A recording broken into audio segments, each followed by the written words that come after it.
কানেৰী সমষ্টিৰ একেবাৰে যিটো চামৰাং ভূটান সীমান্তৰ চামৰাং গাঁৱত আছোঁ আৰু চামৰাং নদীত যিহেতুকে সাংঘাতিক ধৰণে পাহাৰত ধাৰাসাৰ বৰষুণৰ ফলত পুনৰ ইয়াত থকা মথাউৰি আচলতে ভাঙিছে।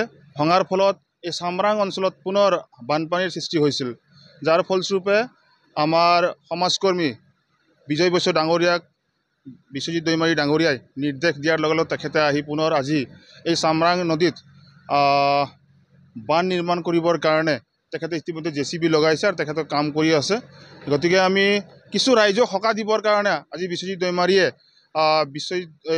বিজয় বৈশ্য ডাঙৰীয়াক দায়িত্ব অৰ্পণ কৰিছে আৰু তেখেতে তাৎক্ষণিকভাৱে আহি এই কাম কাজখিনি আৰম্ভ কৰিছে।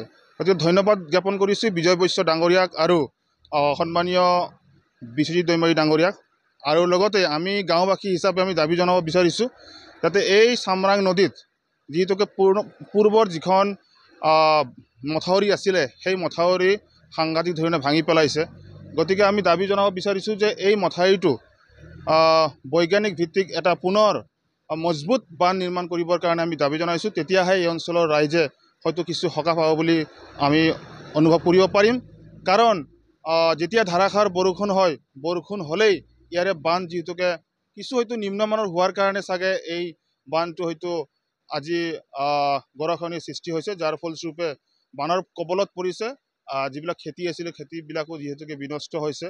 গতিকে আমি দাবী জনাব বিচাৰিছোঁ। আৰু ইয়াৰ লগে লগে যিহেতুকে শুক্লাই নদীত যিহেতু শুক্লাইৰ তলত যিটো জংঘল বস্তি বুলি কয় তাতে যিহেতুকে গৰাখহনীয়াৰ সৃষ্টি হৈছিল আৰু চৰকাৰৰ ফালৰ পৰা বা বিশ্বজিৎ দৈমাৰী ডাঙৰীয়াৰ নিৰ্দেশত যিহেতুকে পাৰ্ক পাইনৰ ব্যৱস্থা কৰা হৈছিল, সেই পাৰ্ক পাইনো এইবাৰ যিহেতুকে ধাৰাসাৰ নদীত পানী অহাৰ বাবেই সেই পাৰ্ক পাইন ইতিমধ্যে উটুৱাই নিছে। যদিও আহি কৰ্তৃপক্ষই আহি হয়তো যদিও চোকা দৃষ্টি ৰাখিছে, তথাপিতো আমি দাবী জনাব বিচাৰিছোঁ এই শুক্লাইৰ যিটো নেকি গৰাখহনীয়া, এই গৰাখহনীয়াটো বৈজ্ঞানিক ভিত্তিক এটা শক্তিশালীভাৱে মথাউৰি নিৰ্মাণ কৰিবৰ কাৰণে আমি গাঁওবাসী হিচাপে আমি দাবী জনাইছোঁ আৰু বিশ্বজিৎ দৈমাৰী ডাঙৰীয়াক ধন্যবাদ জ্ঞাপন কৰিছোঁ। তেখেতে ইয়াত থকা বানত কবলত পৰি থকা ৰাইজৰ খবৰ দুৰ্গতি তেওঁ গম পোৱাৰ লগে লগে তেখেতে হয়তো বিজয় বৈশ্য ডাঙৰীয়াক নিৰ্দেশ দিয়াৰ লগে লগে আজি হয়তো কাম কাজখিনি আৰম্ভ হৈছে আৰু পৰৱৰ্তী পৰ্যায়ত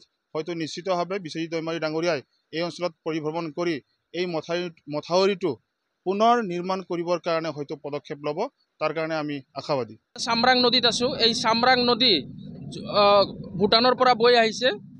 যোৱা কিছুদিন ধৰি হৈ থকা নেৰানেপেৰা বৰষুণৰ ফলত এই চামৰাঙত থকা মাথাউৰিটো ছিঙি পেলাইছে।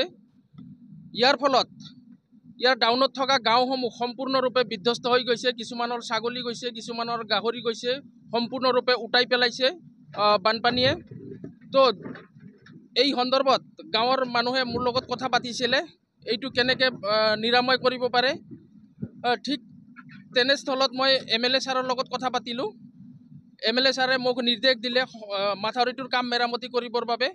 সেয়ে এই মাথাউৰিৰ কামটো আজি মেৰামতি কৰি থকা হৈছে।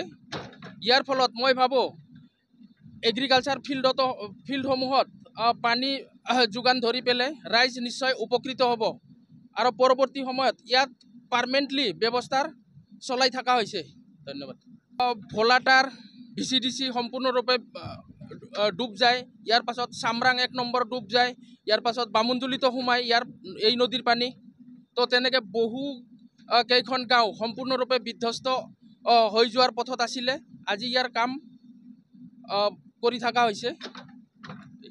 নিজৰ গাঁঠিৰ ধনেদি কৰিছে। প্ৰবল বৰষুণ দিয়াৰ কাৰণে এই পানীয়ে সোমাই ফালে নোনাইখাজ গাঁৱত বহুত বিনষ্ট কৰিছে। খেতি বাতি ঘৰ দুৱাৰ চোতাল দুৱাৰে গোটেই বালি সোমাইছিলে। পানী ক'লা পানী আহিছে, খেতি বাতি গোটেই নষ্ট হৈছিলে। তাৰপিছত আমি গাঁৱৰ ৰাইজে MLA ছাৰ তাত যোৱাৰ পিছত অনুৰোধ কৰা আমাৰ অসম বিধানসভা সমষ্টিৰ অধ্যক্ষ মহোদয় শ্ৰী বিশ্বজিৎ দৈমাৰী ছাৰ ডাঙৰীয়াক আমি অৱগত কৰাৰ পিছত বিজয় বৈশ্য ছাৰক কোৱাৰ পিছত বিজয় বৈশ্য ছাৰে এতিয়া আমাক হেল্প কৰিছে। এতিয়া কামটো ৰিপেয়াৰিঙত কৰি দি আছে আমাক। এতিয়া কিছু সকাহ পাব বুলি আমি আশা কৰিছোঁ।